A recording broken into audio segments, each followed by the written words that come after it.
Okay, good morning, good afternoon, everyone. Matt Braden here from GPAR.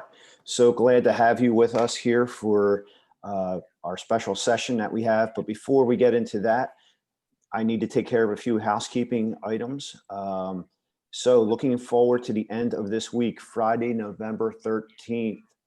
I don't know, conjures up a lot of different things, Friday 13th. But anyway, more importantly, we're going to be having a home inspection workshop, how to help your buyer through the inspection process. We hope you will join us at 10 o'clock on Friday for that. Should be a really good hour to learn some things about the process and how you can make sure that you can navigate through that in a good way, and so that you're better equipped for the next home inspection that you have in the future. Going into next week, we're going to have the All About HUD workshop. That will be Wednesday at 1 o'clock, and that's a 2-hour session. We hope you will join us for that. And then we round out the end of next week, Friday the 20th, with another 2-hour session, and that's the Listing Contract Workshop, and that's presented by Trent Pettis.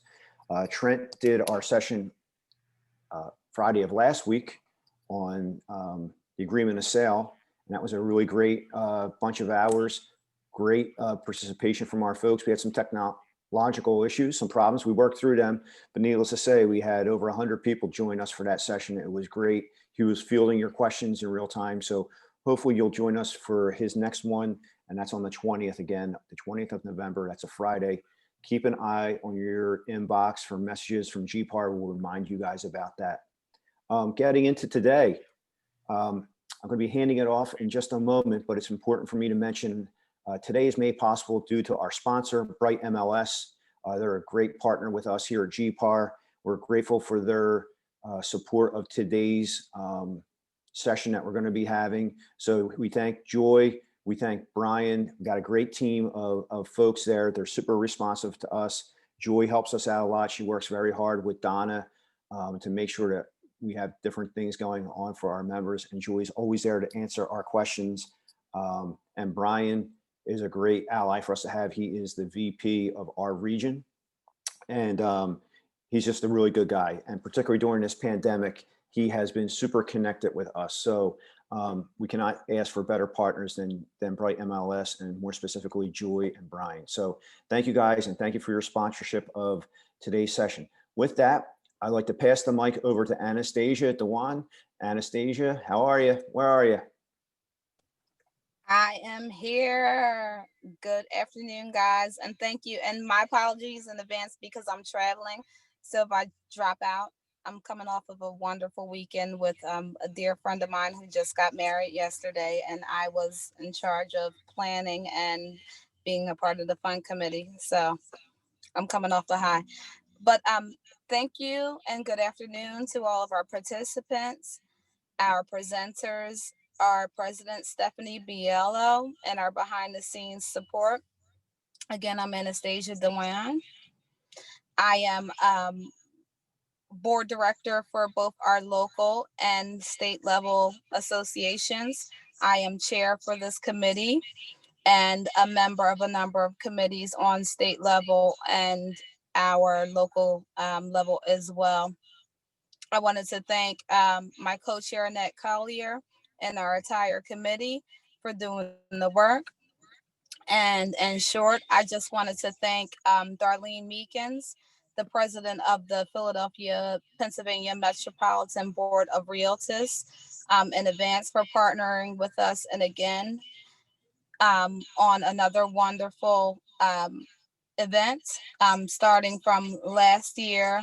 A week or two ago, we had another fabulous event, and we're continuing our series, and we're excited to keep it going with them. And so this is all again to raise awareness and deliver valued member content to our membership bases on both levels for PMBR, GPAR, and state level as well. And so we just wanted to say thank you guys for your participation in advance.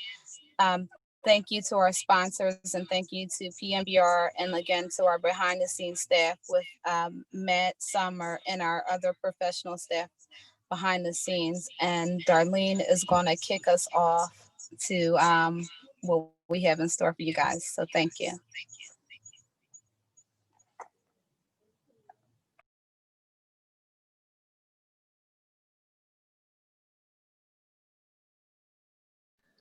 Darlene, I think you're on mute.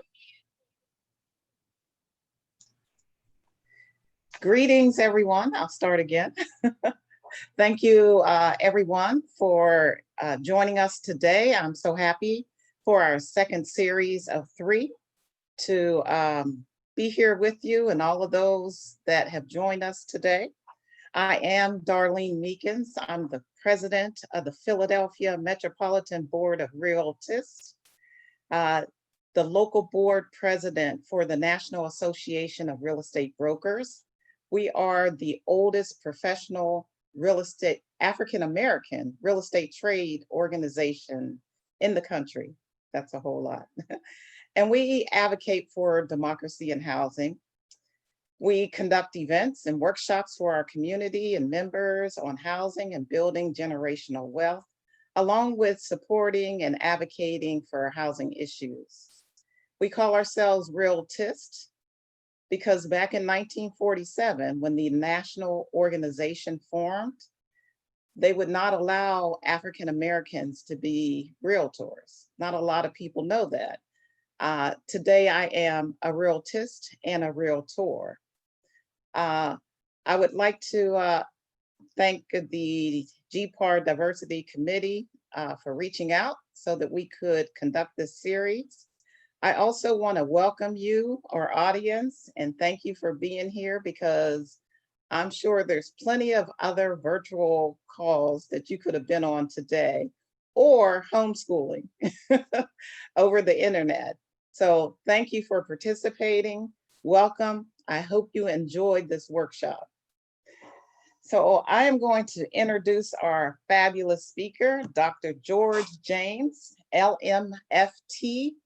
He counsels people on how to overcome everyday relational struggles so they can build successful connections in love, family, and career. With a practical approach to relationships in life, Dr. James helps to bring success within reach of those he influences. He works extensively with professional athletes, entertainers, adult men and women, executives, couples, and young adult men on various issues, including adulting, career, anxiety, work-life balance, love life, leadership, parenting, depression, and communication. Dr. James is the Chief Innovation Officer, Senior Staff Therapist, and AAMFT, approved supervisor at the Council for Relationships. In addition, he is an assistant professor for the Couple and Family Therapy Program at Thomas Jefferson University. Dr. James graduated from Villanova University as a presidential scholar and majored in psychology with a concentration in Africana studies. He received his Master's of Family Therapy degree from Drexel University, where he also received awards in leadership and community service, and his doctorate in clinical psychology from Immaculata University. He is married to Candace, and they are parents to their creative daughter, Nalani, and cheerful son, Alexander. And with that, we will welcome Dr. George James, our speaker for today. Thank you so much. Hello, everybody. Good afternoon. I'm so excited to be here. I'm so honored for the opportunity to speak with you all. As I was sharing before, when I had this opportunity, I love just being able to share and to communicate and to help people just think about what wellness looks like for them. But I also love to hear and to interact. And so throughout this time, I'm looking forward to just hearing your thoughts, your perspectives that this topic might bring up. And thank you everyone who was a part of the process of bringing me on. Thank you PM, BR, as well as GPAR. Thank you, everyone, for this opportunity. So I'm going to get started. I'm going to share my screen, and I look forward to just us being able to talk about some of the stuff. Now, my thoughts about today is that there might be some things that you've heard of before. Great. There might be some things you haven't heard of. Great. Either way, I welcome your thoughts and your participation. There's something though that I like to be able to start with. I like to be able to start off with this thing called the burn box. I also call it burn box, trash folder. What this is that we're all doing lots of different things, and you came into this space ready for this meeting, but you're probably also thinking about what you got to do next, what happened last time, what's going on tomorrow, children if you have it, all these other things that might be there on your mind. But for the time that we have, I'm asking if you could maybe put something in the burn box that you're going to say, I'm going to put that on hold. I'm going to just put that on pause just for the time that we're here. So to give you an example, it could be lots of different things. I have often shared when I do this exercise, my mother is in a nursing home, and throughout COVID, I wasn't able to see her for about 7 months. And I was recently able to see her about 2 weeks ago. But before that, it was the thought of like, my mom would be on my mind, and I would wonder how she is. I'm not able to see her the way that I would normally see her, to check in with her and see how she's doing. And so that would be on my mind. But for the time period of this hour and a half, I would say I'm going to put that in the burn box, and I'll pick it up after. I'll think about my mom later. But just for this moment, I'm going to kind of put that on pause. And so I want you to think about what are some of those things for you that you need to just put aside just so that we can be here today for this time period. That you can think about you can think about your career, your colleagues, you can think about other things that might be going on so that you can be in this moment. So I'm going to ask for a few volunteers, just a few, maybe 3 or 4. What's something that you are willing to put in the burn box, to put on hold, on pause during this time? So because I'm sharing my screen, I might go in and out. So I'm going to stop it for a second so I can come back and see if anybody's willing to say, what is it that you're willing to put in the burn box, to put on hold I for this think time Joy period? raised her hand. Maybe I can see everybody. Where is Joy? I'll just say, Dr. James, for me, it's There you very go. similar to you that, I've got my mother down in Florida. She's getting older, and, she's had some health issues lately, and it's been a bit of a stressor, especially with the holidays coming up, not knowing the right thing to do, in terms of visiting and connecting. So for the moment, I have to put that in the burn box. Thank you, Joy. I appreciate that. And that's definitely a lot that people will be thinking about during this time.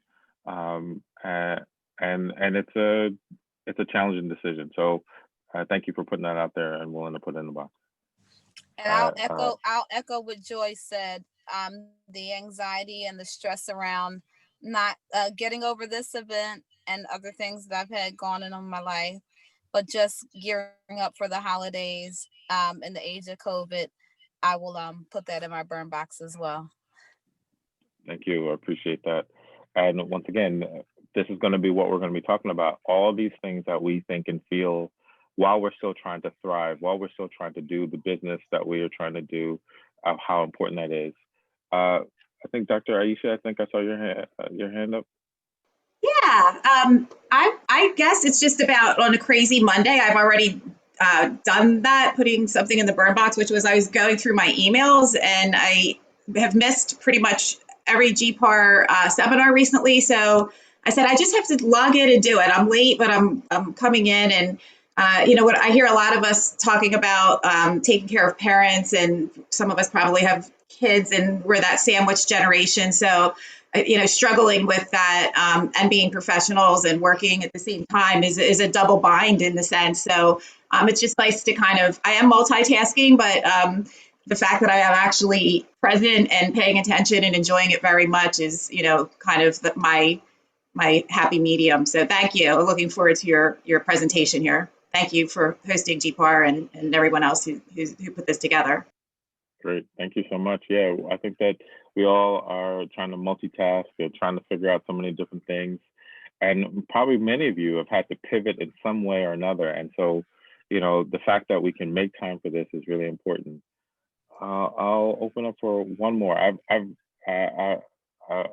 hoping that one more, maybe someone who identifies as a gentleman or a guy. I haven't heard any of you.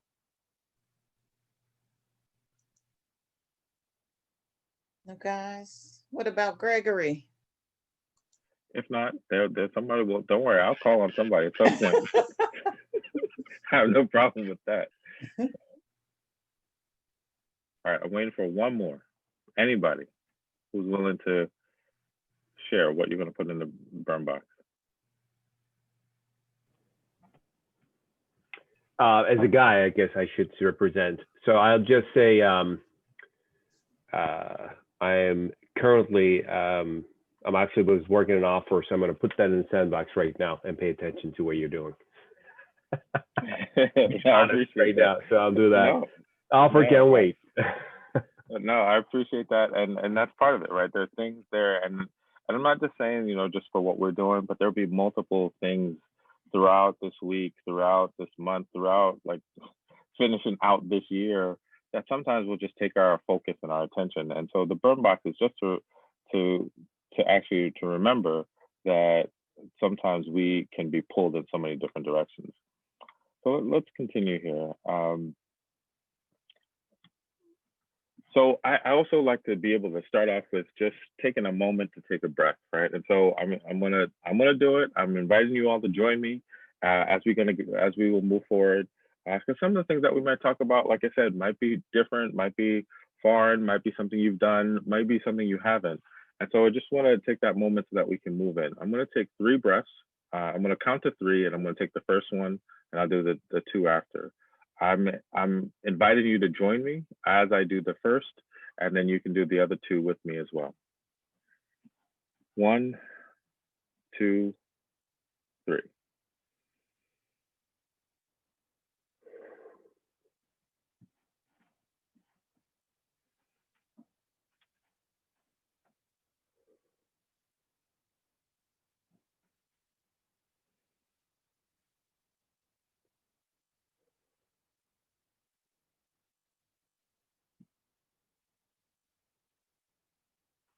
I take time to take a breath because we can just be moving and doing so much, and it sometimes can be just hard to just take a moment to just shift, to take a breath, to just center ourselves. And today, you know, my hope is to be able to talk about, one, to highlight some of the things that we all could be experiencing and feeling, or what some people could be experiencing and feeling, or what we could do to support others, and how that can also get in the way in our ability to thrive, to pivot, to excel, and to be aware of that, and how we also acknowledge that with our colleagues, with our friends, with those around us. Thanks, Rachel, for saying that you needed that. I also needed that. Sometimes I don't even realize until I do it. I'm like, wow, that felt good. I should do that more often. Why don't I do that? And so that's just, you know, once again, my encouragement for you all to think about when you take a moment to take a breath. And what I love about taking breaths is that nobody has to know, right? It's that thing that you could do that nobody even knows that you're really doing it. So I want to start off today by what I call the pandemic cubed. That we've been, yes, in a global pandemic called COVID-19, the coronavirus, right? And that has caused a lot of different things for us. But I also feel like there's been multiple things that's been going on at the same time, right? That there's COVID-19 that has, with the pandemic and the virus, that a lot of people globally, were over multiple millions of people in this country, were in high numbers of folks who have gotten the virus, and unfortunately high numbers of folks who have died. And that has caused a ripple effect in multiple ways in terms of people who have lost jobs, people who have had to figure out what to do. And I'm assuming some of you, if not maybe all of you, have had to figure out in these last 7, 8, plus months of what do you need to do with your business? What happens when it's low? And just in understanding briefly, like it's a business that can have its highs and lows. But what happens when something comes in and could possibly try to make it a much longer low, or how to figure out when that trend is? While there might be some people who were doing well all throughout. I think there's also a second pandemic, a heightened awareness of racial injustice.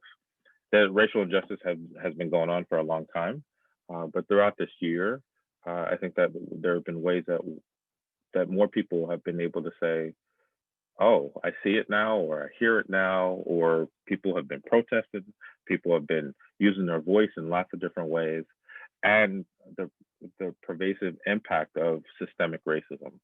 We'll talk a little bit more about that. And also for a lot of people, if not the whole country and even the world, even into this last weekend, the impact of politics, regardless of where you are or what political party or affiliation you might have, that you felt some of the tension, you felt some of the anxiety around politics and what that has meant. And for some people, some folks, you might have coworkers that have different political opinions. You might have family members that have different values. You might have folks around you, and you've had to navigate all of that. And in a time period where you're already maybe feeling the heightened awareness of racial injustice and also dealing with COVID-19, it's a lot. It's just overwhelming for a lot of people. Just last week, I was talking to, I did a media segment where I was just sharing about how it has just felt so overwhelming. And in this Philadelphia area, when we talk about, the recent shooting of Walter Wallace and people's thoughts and opinions in different ways, and then you add on the thought of like the election and COVID, that people have just felt like I can't even breathe. I feel like sometimes I'm so overwhelmed by it. And why I say all this is because as a result of this pandemic cubed, it has impacted people's everyday life, including your business, including your own mental health, which we've seen on the rise, increase in anxiety and depression, how people think about politics, work-life balance, people's love life. I just got an email from a client I've been working with sporadically over a period of years, who just said like they need some support with going through divorce counseling. Like there's folks who are struggling in their love life, sometimes securing business. What is a socially distant way? How did you make that pivot from doing a show and having an open house to the way that you do it now? For some people, it's their physical health. For others, it's just money. Maybe money has changed. Maybe you've lost income. And there's a few that maybe have actually increased income during this time. That it's important that we pay attention to the things that impact us, because it not only does it impact our mental health and our wellness, but it also can impact our productivity. So I just want to create just a little bit of time before I move forward and go a little bit deeper. If there are folks who are willing to share, how has any of the pandemics or all of the pandemics impacted you? I think, hi, I think for me, the race relations, I mean, we unfortunately had to witness a lot of African Americans being murdered. And so just really trying to be focused on not identifying people based on their sexuality or on their race, but on their soul. Because at the end of the day, it's the soul of the person who the person really is. It's not really their external that identifies them. So just really trying to become mindful of that and not get subjected to any of this craziness that's out here. Thanks for sharing that. Right. And for some people, it could be, and I'm not using this word lightly, a distraction, right? It pulls us away from maybe the things that we think we want to focus on. And it could be emotionally heavy, which I'll talk about shortly. Someone else, I think I saw, Darlene was Yes, I remember just with everything going on in the summertime, like sitting out on my balcony and thinking, I think I'm depressed. Like I have to turn off the TV, stop the world, let me get off for a minute.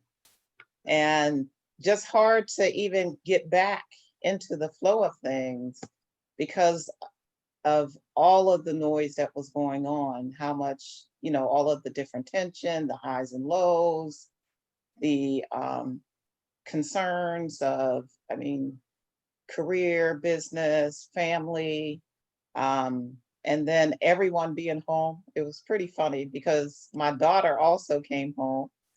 So like I'm in the bedroom, my husband's no, she was in the office, he's downstairs, and everybody, is doing virtual calls or working virtually. And then we also have a 1-year-old granddaughter. So it was a lot.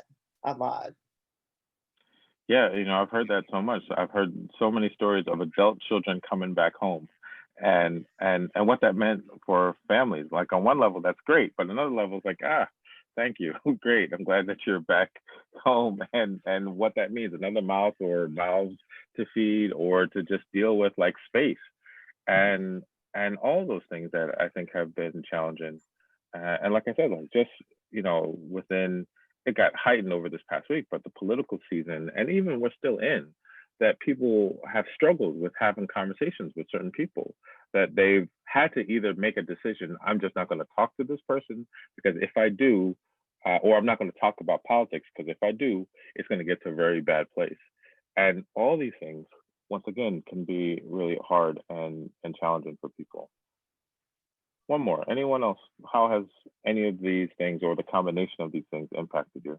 If I can, speak up a bit.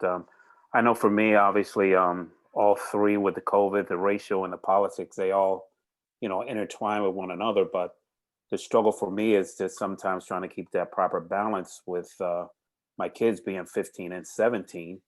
Of hey, listen, obviously you can feel one way, but yet, just like the young lady said earlier, that you can't necessarily blanket everybody in one basket. So with that, it definitely has been a struggle to try to keep that balance.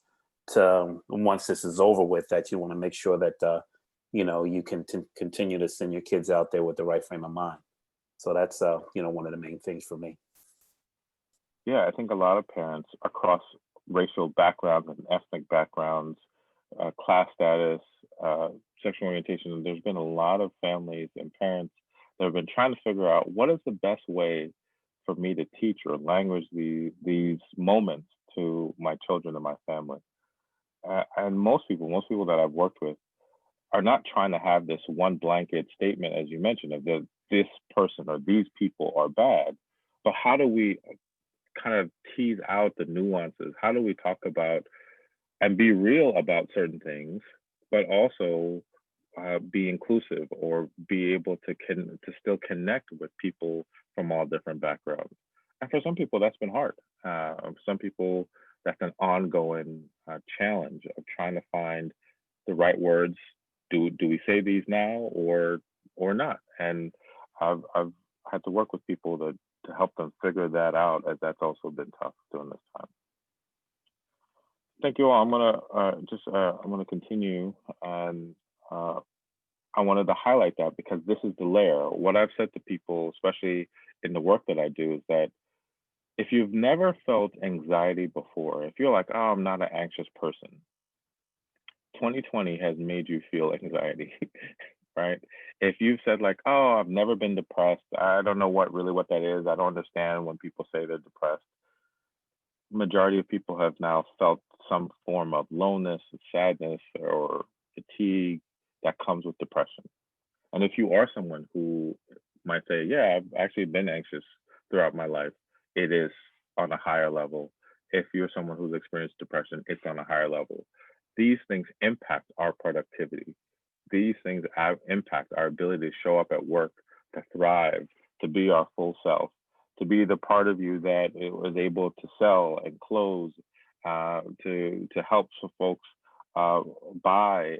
Like all these things can be impacted by the things that we're talking about. So I want to highlight just a little bit more. I'm going to go into some details around some of the racial injustice stuff and what that means for people and highlight some what we mean by racial trauma. Then I'm going to go into talking about just what are the things that we can do, and then how do we take all of this into context and be able to then further thrive. So I just want to highlight the impact of racism and microaggressions. And for those who may know what that means, great. If you might not know, that's okay. Microaggressions are those things that people experience on an everyday basis based off of, in this particular way that I'm talking about, based off of race. But microaggressions can also happen to those things that you experience based off of gender, maybe even if you come from another country, sometimes those things that people say and do because you might have an accent, lots of these things that are really just highlighting and ways of saying that you're different and in a way that is negative and in a way that is harmful. And the impact of that is that there can be, once again, increased anxiety, body aches, tensions that you might have at home. You could feel depressed, feeling stuck, feeling isolated. And once again, back to the work aspect, you can have a lack of productivity. I'm going to show this video, and what I want you all to just, just look at some of the things that kind of happen in the video as we go forward.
All rise.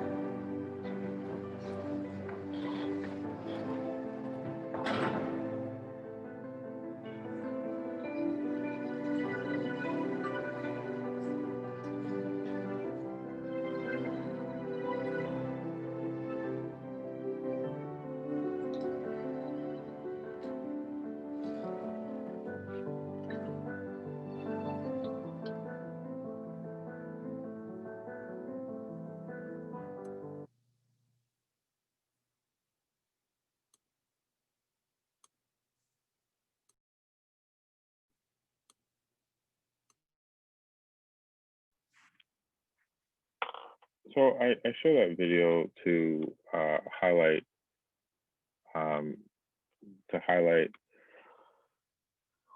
just the different, once again, what is called microaggressions that can happen in a given day for someone.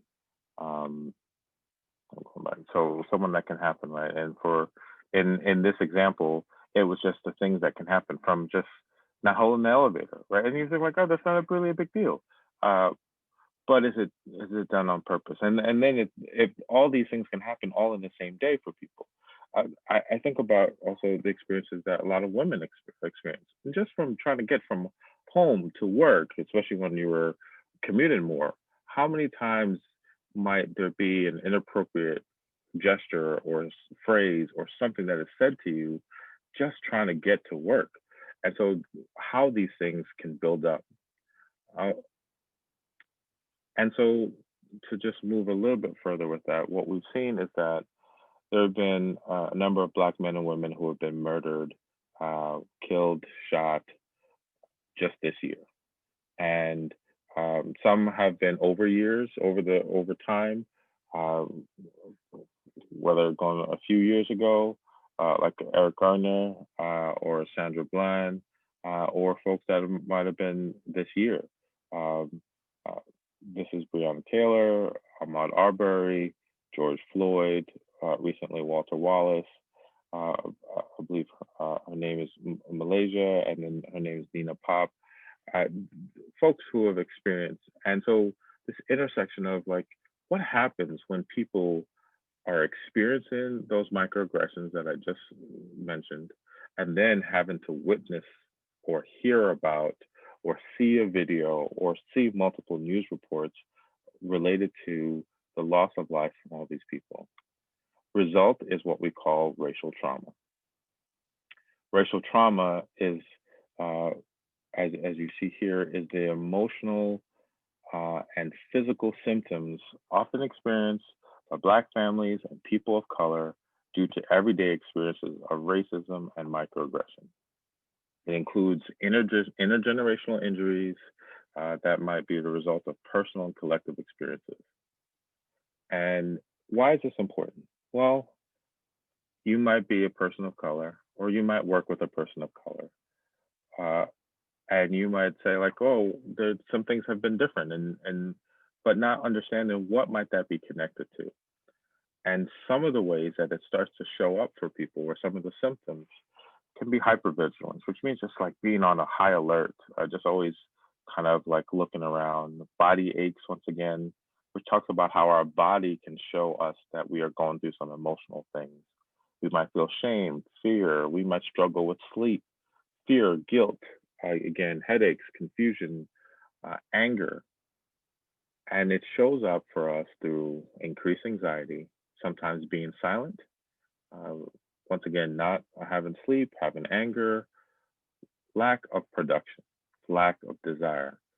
Those times when you're like, I just don't feel like it. I just don't feel like making another call. I just don't feel like, doing another showing, or this client is really getting on my nerves.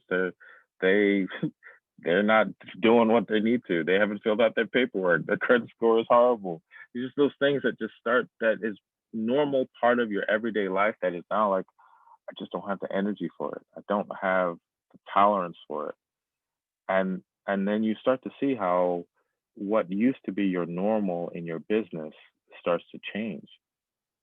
You start to see that with other people. Now, this is just highlighted racial trauma.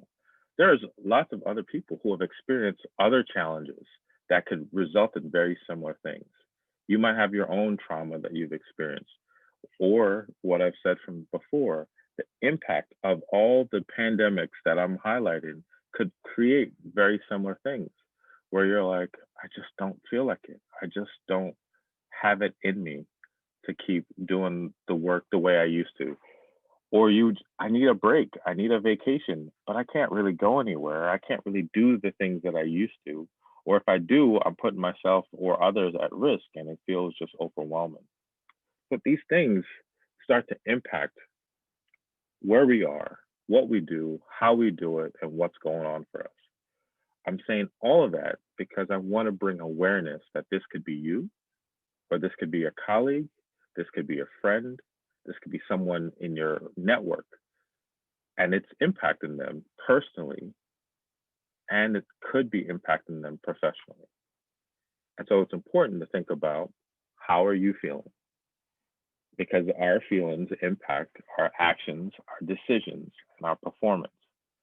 This is something that even in our family, as mentioned, I have a daughter, a 10-year-old daughter, and a 7-year-old son. This is something that we talk about in our household. What are our feelings? What's going on? And if they get to the place where they don't want to share, it's often like, let's get the feeling wheel. Like, let's look at the chart. Let's talk about what it is. Because it's important to recognize that maybe you woke up today and you just felt maybe tired. And then when you really look at that tired feeling, it brought you to feeling apathetic. I don't really care. I don't feel like doing it the way I used to. Or maybe you closed, or as someone mentioned, I think it was Adam, like you're in the process of closing. You feel really good today. And that's great. All right. And you have that day, but you haven't felt that in a long time. Or you used to have it a little bit more frequently, and now it's just different.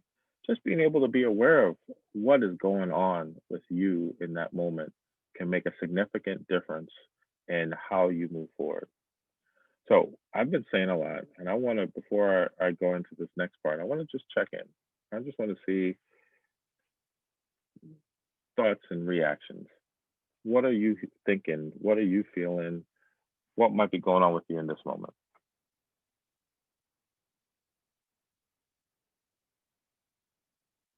Go ahead, Michelle. So when you talk about the pandemic cube, I feel like I have all of those things going on. And as I'm listening to you talk about those feelings, I'm also thinking about people who are around me, who I would like to be around me. We haven't been able to spend time together. I haven't been doing my business like I would like to be doing it. So I'm really just anxious about some of those things. And I think that for some of us, we need to give ourselves permission to recognize those feelings and then be able to figure out how to move forward. Even having those feelings, how do we get past it? That's kind of what's on my mind right now. No, I appreciate you sharing that, and that is exactly it. That's my hope, is that we can give ourselves permission to recognize that's what's been going on with me, or like I knew it, I just didn't want to say it. But in doing that, you actually are empowering yourself to then now move to the next place of, okay, what am I willing to do about it? Right? The fact that like I haven't been able, for me, I love to travel. Right? I was fortunate enough, my last flight was in February, right before things kind of really picked up here in the States. And I'm like itching to get on a flight. And I recognize what that's done for me. And just last week, my wife and I like took a day off, but we had to plan for that a month ahead. Like our schedule was just so busy that we had to plan to just take one day off, right? And in a way, like balancing everything, like that was a lot to figure that out. Versus we would have probably had a vacation or two, which would have taken some of whatever edge or whatever was going on off a little bit for us. That could be something else for you. And it's being able to acknowledge that. And we're going to talk about some specific things and ways that you all can start to make that shift, but it does start with acknowledging. So thank you. Someone else, I think, Annette, I think I saw your hand up, or that you're about to speak. Yes, one of the things that is a concern, like in our city, as in many cities, when the rioting and the rallies were a positive thing, but the rioting got confused with the message. And so sometimes you will hear people say, well, every time there's a situation, we have the rioting, but it almost sounds as though the message is being confused, as if to say that the rioting is more valuable than the taking of a life. And so oftentimes it's difficult for me, even in some business conversations, just trying to make sure that everyone is sensitive. There's a difference between the rioting and the rallies and the message as to why. The why gets confused. And for me, it's kind of difficult when I hear people say that, oh, the rioting, the riot. Okay, but do you understand why it took place? Are you acknowledging why? And so I think for me, that's very valuable for people to understand the difference. There is a complete difference. People are upset because they don't like how things are being governed. And that's really the issue. It's not just about the destruction of the property. Yes, that's wrong. But just trying to get, our colleagues in some situations to understand that difference, if you understand what I mean, Dr. James. Yeah, no, completely. And I appreciate, you highlighted that, because like it comes up, right? It comes up. I can imagine that it comes up in your industry, right? Like if someone is saying like, well, yeah, where do they move? Depending on where your area might be that you focus on, right? Well, was the riots here? Like, is this a place that is going to be safe? And, I heard someone really break it down that I thought was really great, right? That there is that when there is some level of injustice or pain, that there are the people who protest, who are usually, it's peaceful, they're organized, sometimes they're bringing out their family, they're there to, with signs, they're there to say like, this is wrong. Then there are people who are rioters who are angry and may not know what to do, and the way that they're dealing with it is through their anger, and maybe they can be destructive. And then there are looters, and the looters might come from a different perspective too. And some of it is that they're dealing with their own challenges, and some of those people could be opportunistic. Some of those people could be also dealing with other challenges of like how they deal with it. But it's recognizing that there is a why for everyone in that category, and oftentimes people they all get put together, and that isn't fair because then the narrative changes, and that can impact how people can have these conversations. Dr. Aisha, go ahead. Thank you. I think that what we're doing here is a great first step, and just bringing awareness and having a conversation and understanding where we're all coming from. I have teenagers, and in the summer when we were having a lot of protests and just a lot of people who wanted to express themselves, the students at the high school here in Phoenixville, they assembled, and they had it was impressive that the way they organized it, and that these youth who brought themselves together and the entire community in a way to peacefully express and respect one another. I have a friend who is a attorney at constitutional law, and we were literally talking recently about how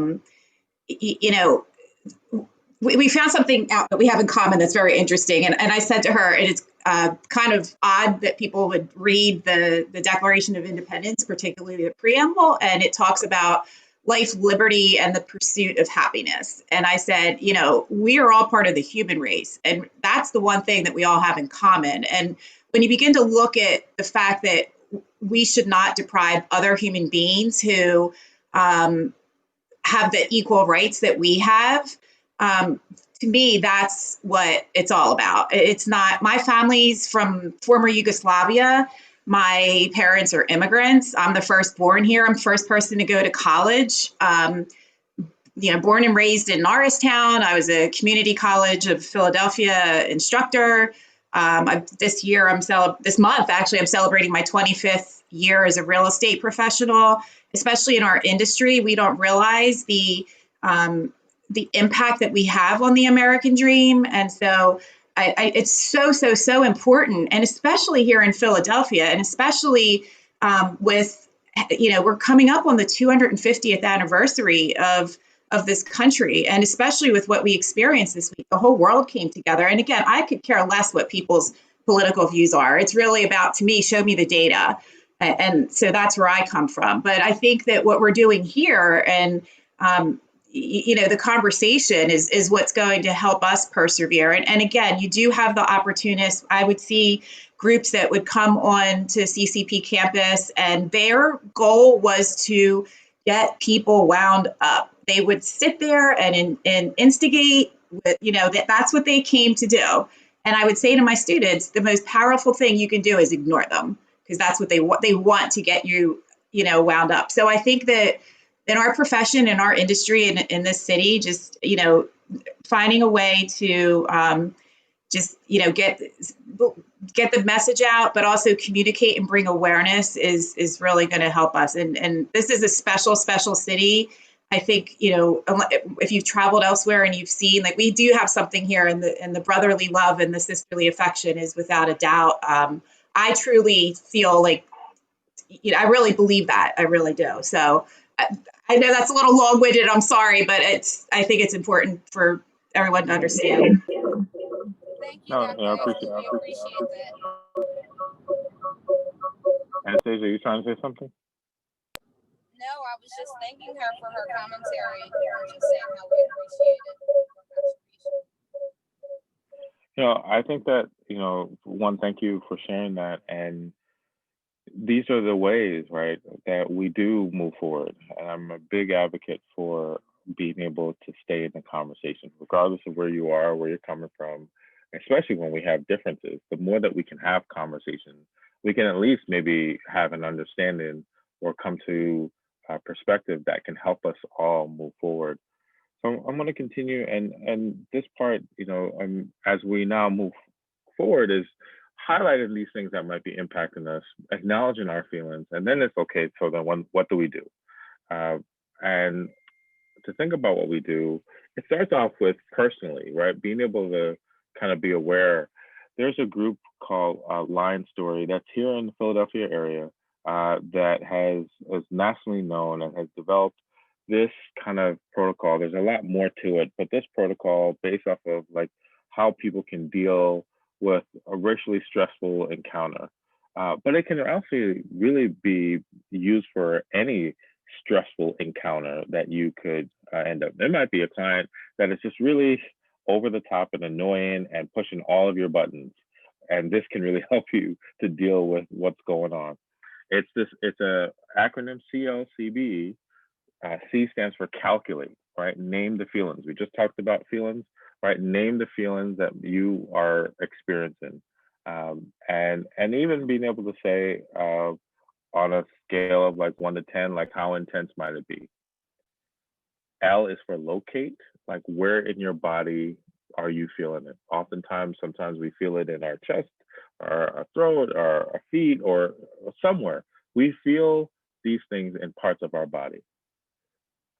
Other C is for communicate, right? What is it that you want to see different? What is it that you might need? What words?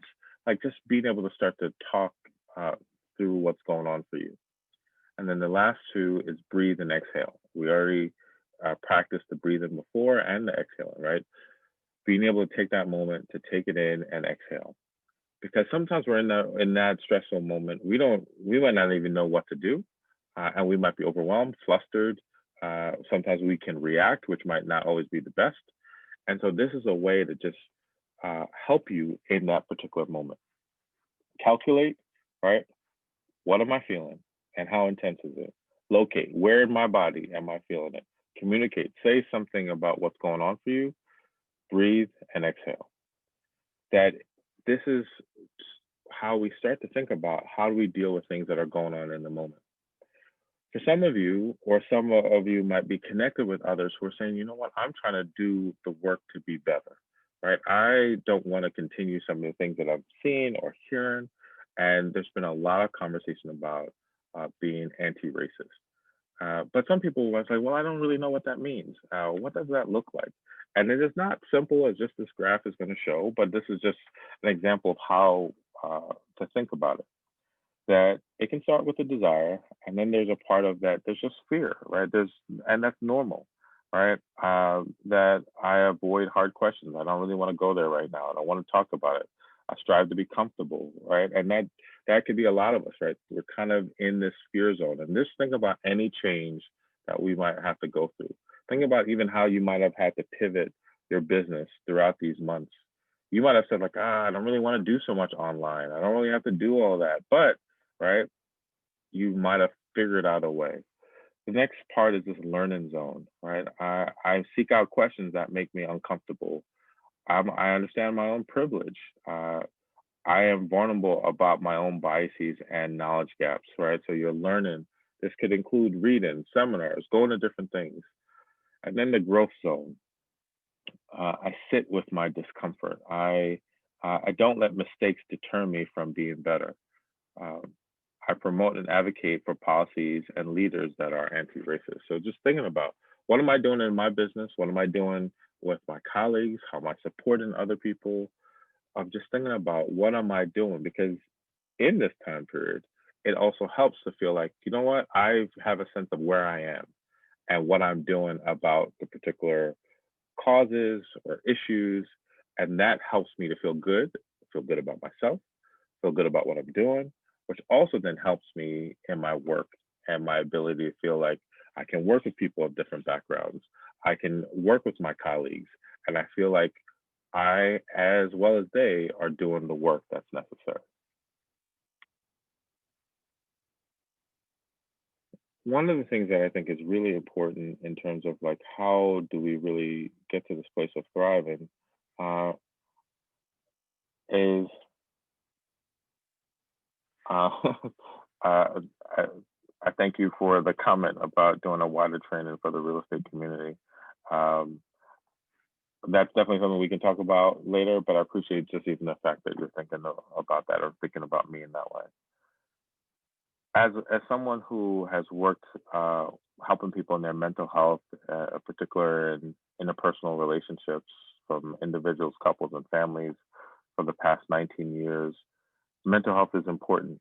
And I fully believe that our ability to thrive, to excel, comes when we are able to take care of our mental health. That if we are not taking care of our mental health, it directly impacts our ability to thrive and be successful.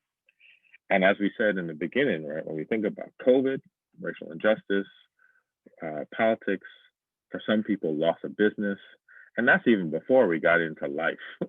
Like if you have children, if you have a partner, if you have other things going on, all of that put together is a lot. And we've seen increased levels of stress and anxiety. And so some of it that's going to be important is not to internalize that stress and anxiety. Easier said than done.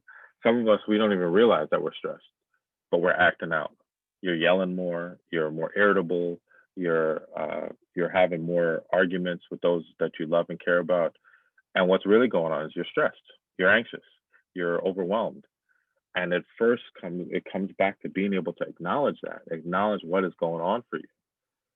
And then I really am pushing and encouraging people to share your thoughts, wants, and needs with others. All right, think about where do you feel safe? Where do you feel like you can open up? And if you don't have that with your colleagues, with your family, with your partner, that's where someone like myself comes in, right? Being able to see a therapist or someone that you can talk to, because being able to have some place where you can open up can make a difference. Somewhere where you can have that release valve, because when we hold too much stress and anxiety, sometimes we make careless mistakes. Sometimes you find yourself doing things on the job that you didn't want to do or shouldn't have done, or now you got to go fill out some other paperwork to correct the mistake that you did that was so small.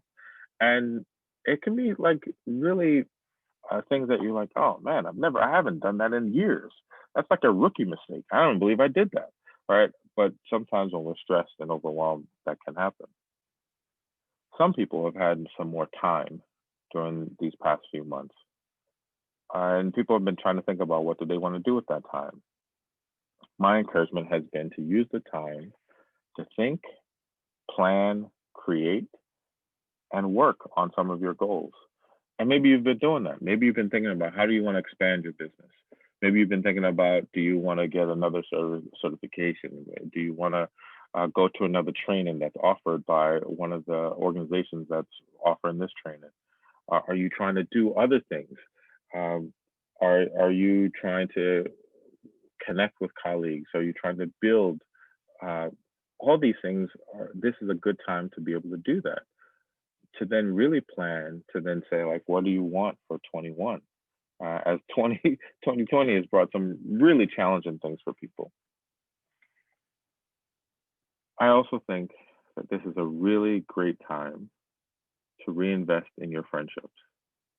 And when I say friendships, I'm also really thinking about your connections with each other, your connections with those who are in the membership, the association, the groups, your other colleagues. Are you friends with your colleagues? Do I know what's going on? Have I checked in with someone that I care about? Hey, I know a lot's been going on, and I just want to see how you're doing.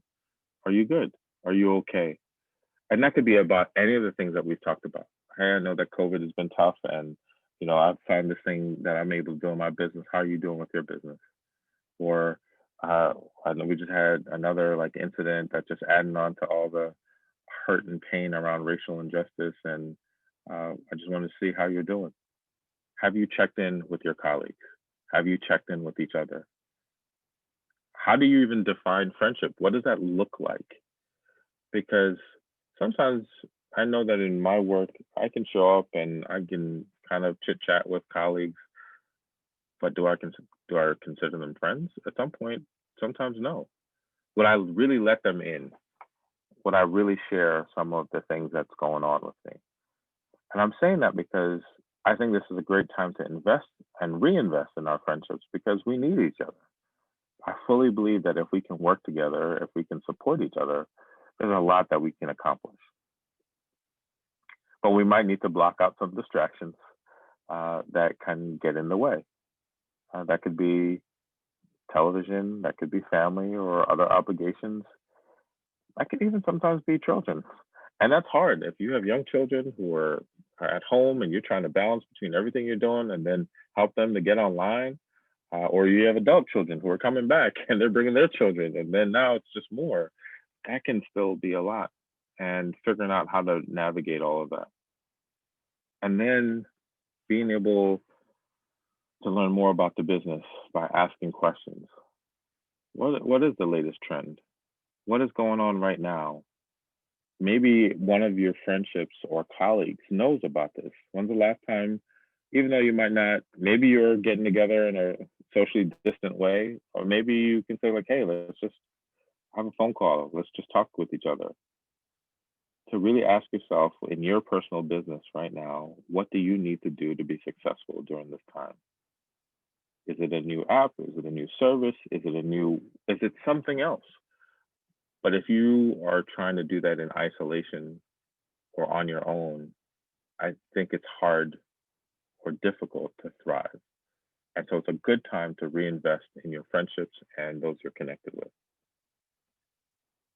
I have some more, but I'm going to just take a pause right there and let me just check in and see, where is everybody? What's going through everyone's mind as I'm going through some of the things that we can do? Well, I can say that You have an echo. I'm getting a little feedback. Let me turn that down. Sorry, guys. I'll just say that already in the chat we are getting some feedback and folks wanting you to drill in a little bit and go in a little bit deeper on this topic as it pertains to the real estate industry as a whole, and potentially making it as a part of a continuing education component. So folks are excited and they are happy about what you've been delivering to us. And so pretty much we have a few like random questions, but I know Darlene wanted to kick it off with one question in particular that we had that we wanted to make sure we asked and on behalf of our memberships. I mean, I can hold off on the question if you wanted to take something from the audience. I think you were reaching out to see how people were feeling. Yeah, I was just checking in. I know I'm giving a lot. I'm sharing and connecting some of the dots, but I just want to see where that might land for those who are here on the call as well. Anyone? I'm sorry, guys. I went out for 1 second. All right, then I'll start off with a question. The election results seem to have given some people a sense of relief, but we know that for others, there remains a source of frustration. How do we talk with the members of our circle moving forward from here and mending fences? Yeah, as was mentioned before, I think that a lot of it starts with being willing to have the conversation.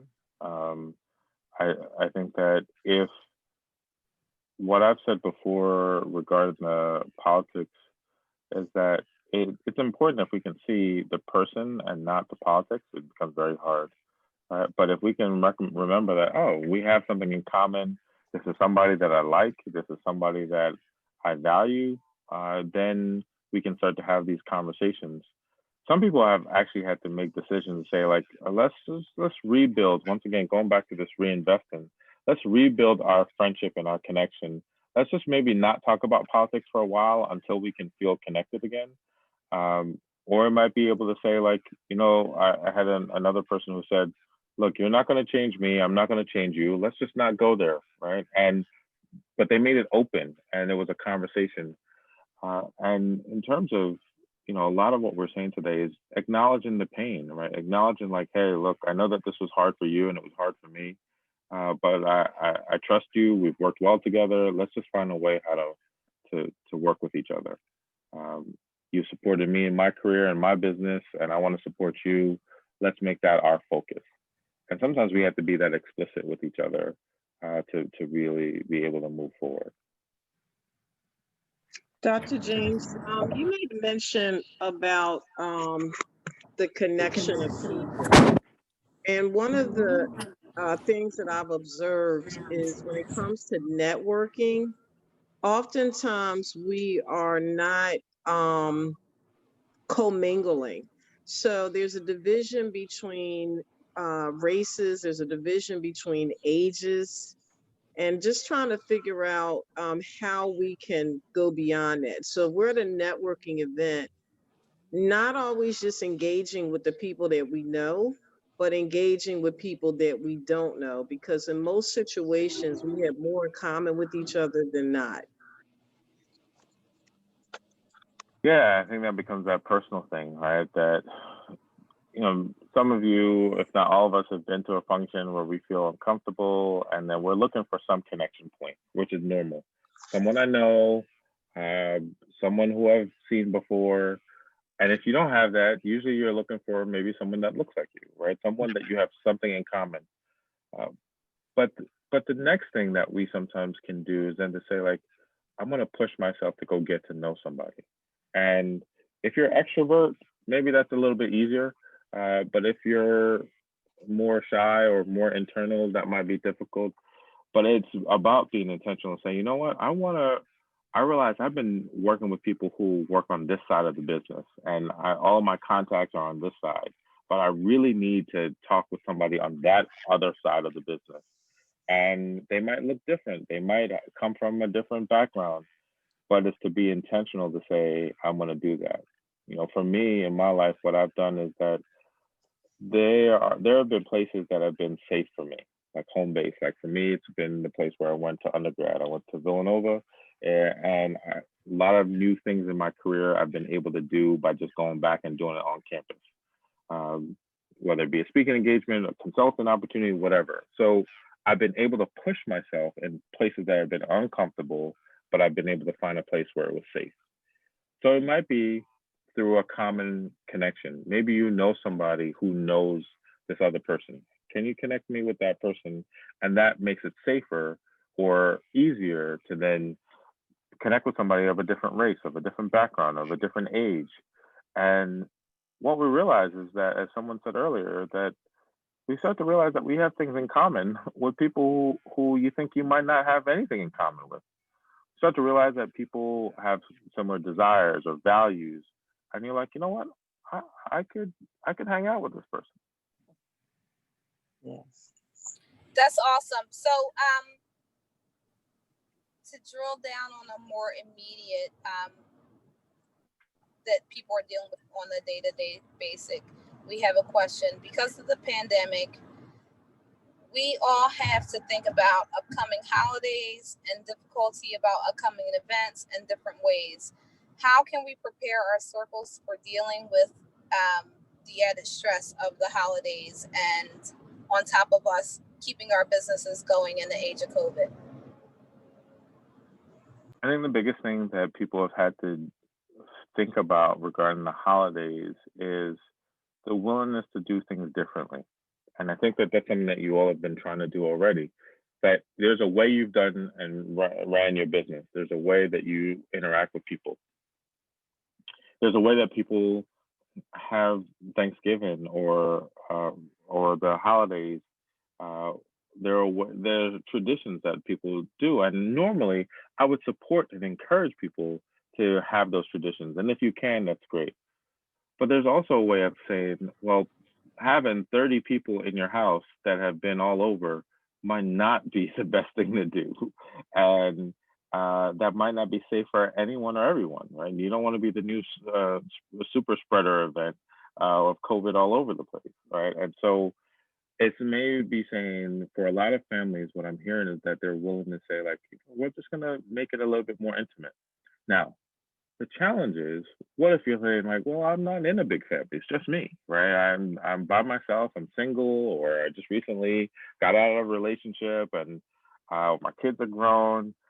It might be that they say, what are you willing to do? There's some families that are saying, okay, if we can quarantine before, right? If we can take the test and be okay, then we can connect. And the struggle for people is that sometimes they're not willing to just take that extra step. And I think that would be the same thing in your business. Sometimes it might mean taking that extra step. For me, my business went from being in person to being all virtual. And some of my clients didn't like that and weren't okay with that. And other clients were like completely fine. I had to be willing to make that step for me and my family to be safe. And then it worked out. I know that you all have made some of those adjustments. So the same thing with the holidays is saying, maybe I'm willing to make this shift or change and create a new tradition. And then if you're, single or by yourself, maybe thinking about, is there a family member or friend that you can connect with, maybe if you quarantine or go through some additional steps so that you can connect with them. Great. Yep. So this next question is similar. You've kind of answered some of it, but you probably can expand upon it. As a business owner and agents, whether you know it or not, you are a business owner. We are often impacted by current events. In almost every situation nowadays, there seems to be an elephant in the room: racial bias, gender identity, etiquette, talking about political differences, anxiety about distancing and business, the change of all of that, etc. What is the most effective way to communicate with clients and colleagues when these issues arise? So, one of the things I admire about realtors and those in the real estate business is that you meet so many different personalities just Yes. daily, right? And you have to quickly figure out, how do you connect with this person or this family and understand what is it that's going on with them. And sometimes that means not saying anything that you feel might be going on. But there are times, especially now, where I think that some of your clients are going to want to know, what's your perspective? What do you really believe, or what's going on? And to acknowledge, right, that there have been ways where it's just to say like, hey, I know that there's a lot going on right now. Is today still a good day for you? Just sometimes that simple acknowledgement can do a lot for people to say like, oh, you thought enough of me to be able to bring that up. That's really thoughtful, or that makes me feel like I can work with you. Now, the other thing that I've known in my experience is that it's also the personality and connecting with someone, but also knowing that they're still going to get the job done, right? If we might not agree, we might not be on the same page, but if I still know you're working hard for me by communicating, by being on top of things, that can also go a long way, right? We can have differences politically, culturally, ethnically, all of that. But if I know that you're working hard for me, which is also working hard for yourself, that sometimes can still go a long way. So I think it's a combination of being able to make these acknowledgments, to talk about some of the elephant in the room that might be there. Sometimes as you get to know the personalities, you know where you can go and how far you can go. But then also letting people know, regardless if we see things differently, I'm still working. I'm going to work hard for you. The last part, though, of that is, if that client is doing something that is hurtful and offensive to you, it's then going to be important of, how do you take care of yourself? Mm-hmm. And then, are you then willing, which goes back to, who can you communicate? Who can you talk with? Who do you have other colleagues? And then if you're willing to address that, which can be hard, because that could mean possibly even the loss of business. True. Awesome. Thank you, Dr. James. And just in closing, so that we can kind of open up to the floor for a second time, if there's any additional Q&A or interaction that we want to have in closing remarks as well. In the age of COVID, People are asking, how do we prevent being overwhelmed by fear and grief? And then in the age of COVID, as it pertains to our business world, and then how do we incorporate as entrepreneurs the importance and the impact of racial trauma and all that goes with it as we stand today? Yeah, I'm glad that you brought that up, and I'm going to highlight this one last thing. With that, part of what I believe is important is self-care, and that we all find different ways that we take care of ourselves. And so in the midst of COVID, in the midst of racial injustice, political season, shifting of your business, self-care is important, right? This picture is a picture that often reminds me of a great family vacation. It's the Rock of Gibraltar. This monkey, I call him Grumpy Monkey. It allowed me to get close enough to take the picture, but instantly I can look at that picture and be reminded of a good time, right? I went on a great walk this morning with my wife. I can talk to friends. Like, what are those things that you're doing? Because there is a lot of fear, anxiety, and overwhelming things. But if you Uh-oh.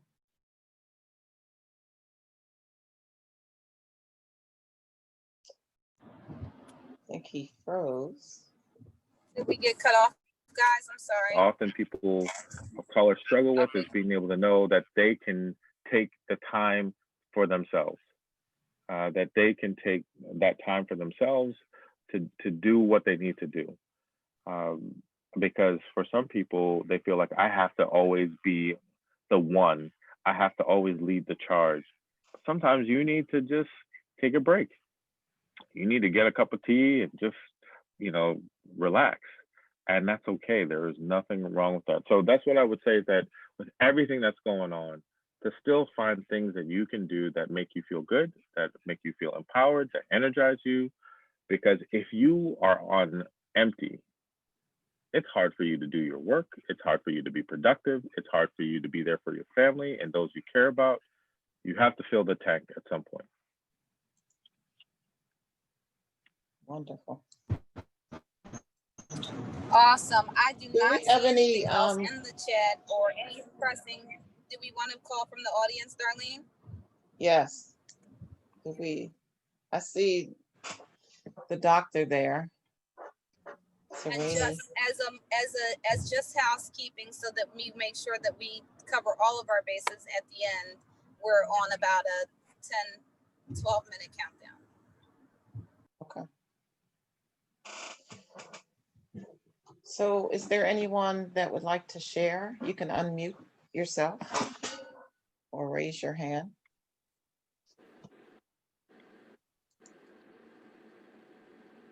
So this is Rachel. I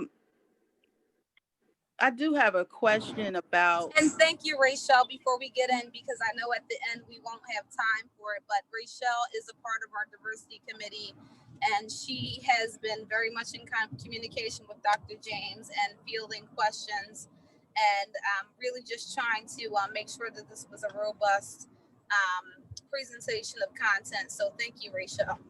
Oh, thank you. So my question is really about the why. These are very important skills that we're learning and the issues that we're talking about. But one of the things I've noticed, about a lot of business owners, particularly in real estate, we're just about, what are we going to do next? And I think that we need to have a way to talk to our colleagues to help them to understand why this conversation is important.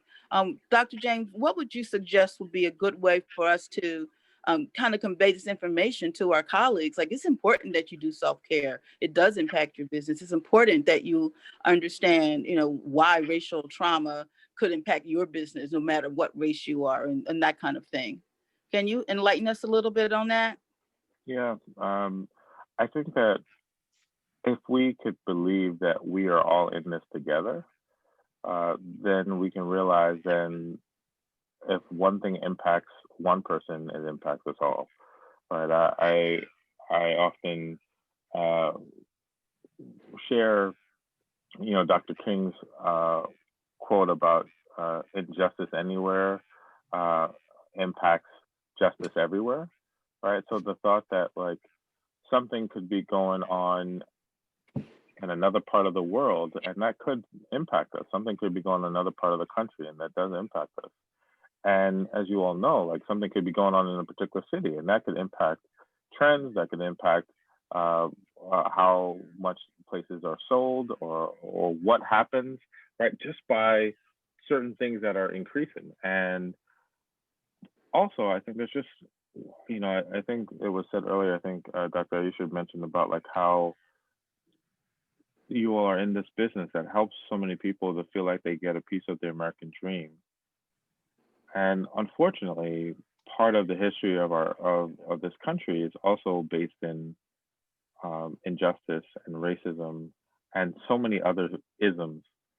But in particular, there's a lot of people who feel like they've just been done wrong by their opportunity to really get their piece of the American dream, to get a house, to have a fair housing and fair opportunities, and will enter into the process with you reluctant or scared or nervous. And so the thought of being able to say, I'm here with you, I'm going to work hard. I understand that you could have some fears or concerns. Maybe it's a first-time buyer and they have no idea of what to do or how to do it. Your ability to alleviate that anxiety and that fear makes a difference. So that is the why, is that being able to understand what people are going through and why people might be reluctant or why people are not giving you all their information or why there's so many challenges is a part of racial trauma, is a part of anxiety, is a part of difference. And so the more that we are equipped and learn and try and connect, the more that I think it allows people to feel safe with you. And if people feel safe with you, this is my belief, if people feel safe with you, they will continue to be in business with you. If they continue to be in business with you, they will then refer their friends and family to you because they will say, that person took care of me, that person knew me, that person got me in or out of the house. And I love that person. That person can come over for Thanksgiving, right? Like that's how much that person is a part of my life. And you all know you become almost family to people, if not family. But it's the safety that matters. And if you're someone that doesn't seem like you get it, then that's not going to be safe. So that would be what I would say that you could say to your colleagues, is that it makes a difference and there is a return on that investment. I think that is an excellent point to close on. Thank you, Dr. James, for all that you have said and to all of the people who contributed to this session. Darlene, I'm going to just say thank you to you and PMBR and to NAREB for partnering with us on this. I'll turn my camera on. I'm sorry, guys. Thank you guys so much for partnering with us, for bringing this content. Thank you to Matt, Summer, our professional behind the scenes staff, GPAR, PAR, and our sponsors, Bright, and everyone else who contributed to this event. Let you close out, Darlene, just because I feel like you have so much more to contribute. And then let's turn it over to Matt and Summer to close us out. Thank you guys, everyone who took the time to participate. Please stay tuned to the rerun, as we all like to say. We don't need to encourage not being a live participant because there's so much here. And as you see, this was a very interactive event, and we're so grateful to Dr. James and for him to present this information to us. But please do connect and contact the rerun, connect with Dr. James online on his social media, PMBR, NAREB, as well as GPAR, Darlene, Matt, go ahead. All right, thank you, and Anastasia. I'm sorry, excuse me, when you said Annette, I'm sorry, I'm remiss. Excuse me, guys. Annette Collier, my ace, my right hand, and our diversity committee for GPAR. We are a small but mighty team, and we are just so happy and grateful to our behind the scenes staff for giving us leeway and autonomy and support, and as well as financial support for bringing this series to you guys. And like I said, we started this last year, and we are so happy to partner with PMBR, the the Philadelphia Metropolitan Board of Realtors and NAREB to present this information to you guys. So sorry, Darlene, go ahead. Yes, so just to let you know, if you want to find out more about our national chapter, the National Association of Real Estate Brokers, you can go to nareb.com. We just released our State of Housing and Black America report. You can find it there. We do have the local chapter as well. And we also have a website that is at phillymbr.org or .com. Either one of those will get you to us. And here you can find out more about us. You can check out our executive board, and you can look at the latest news that we have out there, as well as different events, our calendar, and things such as that are welcome. I want to thank Dr. James. I think you covered a lot of information. I know you definitely covered some of the issues that I have been facing. I need that emotional will so I can figure out where I am and how I'm feeling. And also for those of you who would like to learn more or reach out to Dr. James, he's under georgetalks.com. He's been on a number of the morning shows and radio shows. I also want to thank Matt and Samar for us being able to partner yet again, and to all of the audience. Like I said, you could be anywhere else, but you were here with us. And I hope that you've been able to pick up some things to help you thrive and be resilient during these times, in these new times, I would say. So thank you to the diversity group as well. Awesome. Thank you. Annette, I didn't know if you wanted to chime in, and if not, then Matt, Summer, please close us out. No, I'm good. Thank you very much for making it happen, Dr. James, and also to the committee, and Summer and Matt.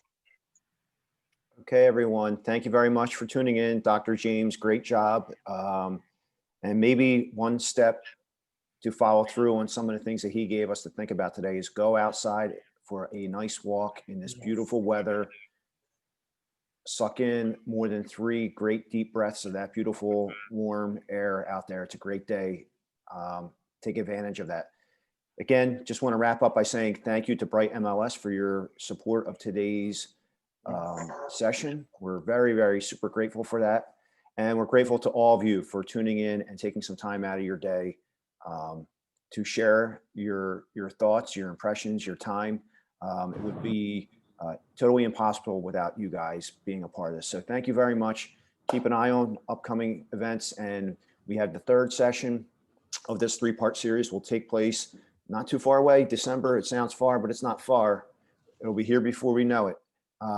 So again, everybody have a great day. Get outside, take a walk. Thanks, everyone. Take care. Bye.